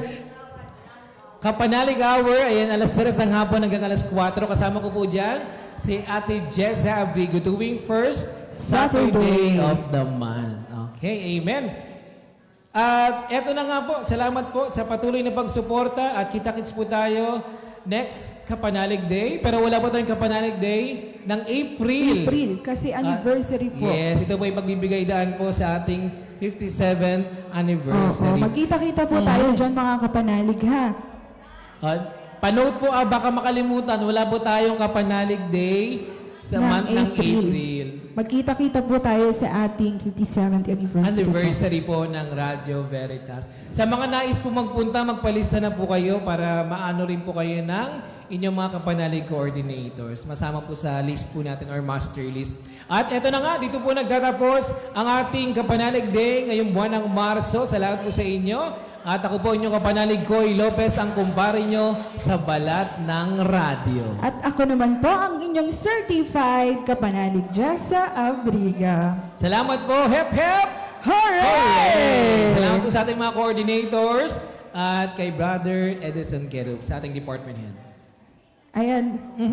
Ate Jessa. Pasalamatan din natin ang ating mga kapanalig coordinator na si Brother Roniel, Brother Lloyd Gomez, Sister Milan Juban, si Sister Clea Marinay, at syempre ang ating kapanalig head niya si Sir Addison Kirop. Syempre pasalamatan din natin ang ating social media na si Miss Cristal. Ayan, salamat po at sa ating tech. Kay Sir Enteng, thank you. At muli, ako po inyong kapanalig, Koy Lopez, ang kumpare nyo sa balat ng radyo. At ako naman po inyong certified kapanalig Jessa Abriga na nagsasabing, sumainyo ang katotohanan.